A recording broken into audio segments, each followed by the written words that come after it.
د پولیو پر ضد دا واکسین چې 4 ورځې دوام کوي او د نویو زیږیدلو څخه تر 5 کلونو پورې ماشومانو ته ورکول کیږي. د پیل په مراسمو کې د لوګر ولایت د عامې روغتیا رئیس، د روغتیا د نړیوال سازمان ولایتي استازي، د پولیو پر ضد د واکسین کارکوونکو او ګڼ شمېر ډاکټرانو ګډون کړی و. د لوګر د عامې روغتیا رئیس دا واکسین له پولیو یا ګوزڼ ناروغۍ څخه د ماشومانو د ژغورلو لپاره مهم وباله او د لوګر ولایت له اوسېدونکو څخه د واکسین د تطبیق په پروسه کې د همکارۍ غوښتونکی شو. ده همداراز زیاته کړه چې لوګر کې به دا واکسین 1,56,000 ماشومانو ته تطبیق شي او د ګوزڼ له خطره به وژغورل شي. په خلکو نه مو هیله ده د له ټولو والدینو نه، له ملا امامانو د مساجدو نه، د مسؤلینو نه، په مجموع کې د ولس له نمایندګانو نه چې خپل ماشومان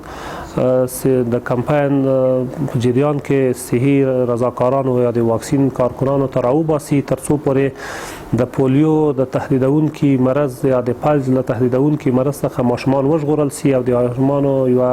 روښانه آینده ترلاسه کړي او ماشومان په دغه جریان کې واکسین سي او له داسې تهدیدونکي مرض نه وژغورل سي. بل پلو د واکسین تطبیق کوونکو یا واکسیناتورانو هم دا پروسه شفافه او عادلانه وګڼله او ژمنه یې وکړه چې تر خپلې وسې به واکسین د مرکز پل علم په شمول په 6 ولسوالیو کې هم تطبیق کړي. سونو باندې مغږ دا ده چې دغه ورونو سره دوی همکاري وکړي، هغه څوک چې د پولیو واکسین لپاره کلیو ته ورځي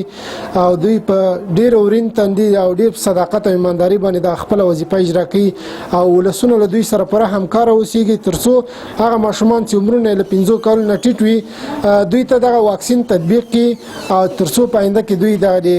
پولیو له خطرناک ناروغۍ نه خوندي شي. دا یادونې وړ ده چې د اسلامي امارت په راتګ سره لوګر کې لا تر اوسه د پولیو ناروغۍ کومه مثبته پیښه نه ده ثبت شوې.